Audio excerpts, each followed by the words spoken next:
आज का टॉपिक काफ़ी इम्पोर्टेंट होने वाला है। आज हम लोग देखेंगे what are the HVDC links. So there are 3 types of DC link that are used for high voltage DC transmission. High voltage DC transmission के लिए हम लोग मेनली 3 टाइप के DC लिंक का यूज़ करते हैं। First one is monopolar link. यहाँ पर मोनोपोलर लिंक का सर्किट डायग्राम है। जनरेटिंग स्टेशन पर जनरेट होने वाली जो AC पावर है उसको स्टेप अप ट्रांसफार्मर के हेल्प से उसके वोल्टेज को इंक्रीज़ करते हैं and high voltage AC power को रेक्टिफायर में ले जाते हैं, जिसके हेल्प से AC पावर को DC पावर में कन्वर्ट करते हैं एंड सिंगल निगेटिव कंडक्टर के हेल्प से ट्रांसमिट करते हैं एंड रिसीविंग एंड पर इन्वर्टर सर्किट में ले जाते हैं, जहाँ पर जो इन्वर्टर है वो उस DC करंट को अगेन AC करंट में कन्वर्ट करता है एंड स्टेप डाउन ट्रांसफार्मर के हेल्प से उसके वोल्टेज को रिड्यूस करते हैं एंड डिफरेंट एरियाज में डिस्ट्रीब्यूट करते हैं। मोनोपोलर लिंक में निगेटिव कंडक्टर का यूज़ करते हैं एंड रिटर्न पाथ के लिए अर्थ का यूज़ करते हैं। इसमें ट्रांसमिशन के लिए सिंगल कंडक्टर का यूज़ करते हैं, इसलिए इसको मोनोपोलर लिंक बोलते हैं। HVDC सिस्टम जो है इसमें हाई वोल्टेज DC करंट को ट्रांसमिट करने के लिए जनरली 2 टाइप के हम लोग कंडक्टर का यूज़ करते हैं। एक निगेटिव कंडक्टर आता है एंड एक पॉजिटिव कंडक्टर आता है। मोनोपोलर लिंक जो है वो इस तरह से वर्क करता है। नेक्स्ट है बाइपोलर लिंक। बाइपोलर लिंक में 2 टाइप के ट्रांसमिशन कंडक्टर का यूज़ करते हैं। एक पॉजिटिव कंडक्टर होता है एंड एक निगेटिव कंडक्टर होता है। सेंडिंग एंड रिसीविंग स्टेशन पर कन्वर्टर प्लेस्ड रहता है। कन्वर्टर स्टेशन मिड पॉइंट से अर्थ किया हुआ रहता है।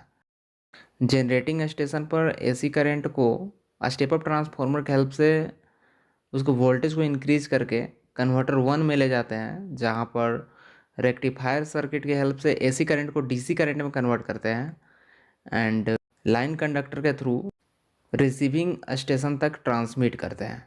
ट्रांसमिशन लाइन में कोई फॉल्ट होकर नहीं होता है तो एक कंडक्टर से पावर ट्रांसमिट होता है एंड दूसरा कंडक्टर रिटर्न पाथ का काम करता है। अगर किसी एक कंडक्टर में फॉल्ट होकर होता है तो उस केस में earth as a returning path behave करता है एंड सिंगल कंडक्टर से पावर ट्रांसमिट होती है। So this is the big advantage of bipolar link compare to monopolar link. क्योंकि मोनोपोलर में हम लोग सिंगल कंडक्टर का यूज़ कर रहे थे, तो अगर सिंगल कंडक्टर में फॉल्ट होकर होता है तो वहाँ पे जो HVDC लाइन है वो ट्रांसमिट नहीं हो पाएगा। पर बाईपोलर में अगर एक कंडक्टर में फॉल्ट होकर होता है फिर भी यहाँ पे पावर को हम लोग ट्रांसमिट कर सकते हैं। इसमें ट्रांसमिशन के लिए 2 कंडक्टर का यूज करते हैं, इसलिए इसको बाईपोलर लिंक बोलते हैं। लास्ट है होमोपोलर लिंक। यहाँ पे सर्किट डायग्राम दिखाया गया है, जैसे कि यहाँ पे जनरेटिंग स्टेशन है, स्टेप अप ट्रांसफार्मर है, यहाँ पे कन्वर्टर 1 जो है वो रेक्टिफायर सर्किट है एंड कन्वर्टर 2 जो है वो इन्वर्टर सर्किट है एंड कन्वर्टर 1 एंड 2 के मिड पॉइंट से अर्थ किया हुआ है। इस टाइप के DC लिंक में ट्रांसमिशन के लिए 2 सेम पोलरिटी के कंडक्टर का यूज़ करते हैं, इसलिए इसको होमोपोलर लिंक बोलते हैं। जनरली ऑलवेज हम लोग निगेटिव कंडक्टर का यूज़ करते हैं। इसमें भी एक कंडक्टर रिटर्निंग पाथ का काम करता है एंड एक पाथ से HVDC लाइन हम लोग ट्रांसमिट करते हैं एंड किसी एक कंडक्टर में अगर फॉल्ट होकर होता है तो उस टाइम जो अर्थिंग है वो as a returning path behave करता है। There are many advantages of using HVDC transmission line. No skin effect. जो DC करंट है वो ओवरहेड कंडक्टर के ईच पार्ट से यूनिफॉर्मली फ्लो करती है, इसलिए DC ट्रांसमिशन में जो स्किन इफेक्ट है वो ऑकर नहीं होता है, जबकि AC ट्रांसमिशन में स्किन इफेक्ट ऑकर होता है। मतलब मैक्सिमम करंट जो है वो कंडक्टर के आउटर पोर्शन से फ्लो करने लगता है, स्किन से फ्लो करने लगता है एंड कंडक्टर का जो सेंटर का पार्ट रहता है वहाँ पे इलेक्ट्रॉन का फ्लो नहीं होता है एंड इस इफेक्ट को स्किन इफेक्ट बोलते थे। तो इस टाइप का जो प्रॉब्लम है वो DC ट्रांसमिशन में ऑकर नहीं होता है। HVDC ट्रांसमिशन सिस्टम में पावर को एक जगह से दूसरी जगह ट्रांसमिट करने के लिए ओनली 2 कंडक्टर का रिक्वायरमेंट होता है। Therefore power loss in DC transmission is less compare to AC transmission. HVDC transmission system का जो वोल्टेज रेगुलेशन है वो काफ़ी अच्छा होता है। इसमें ड्रॉप होने वाला जो वोल्टेज है वो एग्जिस्ट नहीं होता है due to inductive reactance. So voltage regulation will better in HVDC transmission. Next है no line loading limit. AC transmission में एक्स्ट्रा हाई वोल्टेज का एक परमिसिबल लाइन लिमिट होता है by the transient stability limit and the line reactance almost 1/3 of thermal ratings of the conductor. जबकि HVDC transmission में इस type की कोई लिमिट एग्जिस्ट नहीं होती है।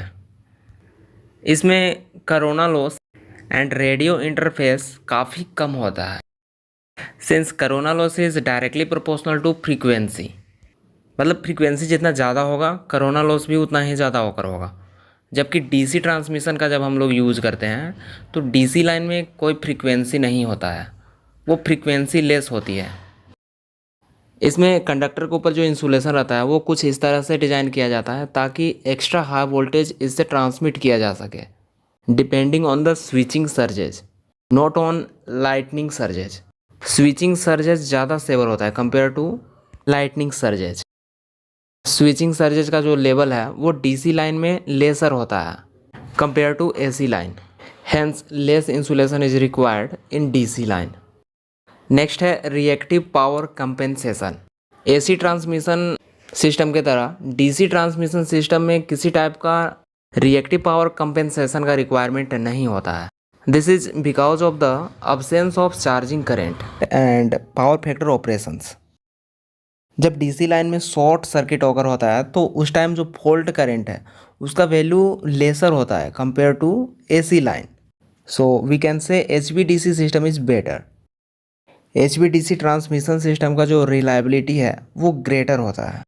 DC ट्रांसमिशन में चार्जिंग करंट नहीं होता है जिसके कारण HVDC सिस्टम में अंडरग्राउंड केबल सिस्टम एस्टेब्लिश हो सकता है।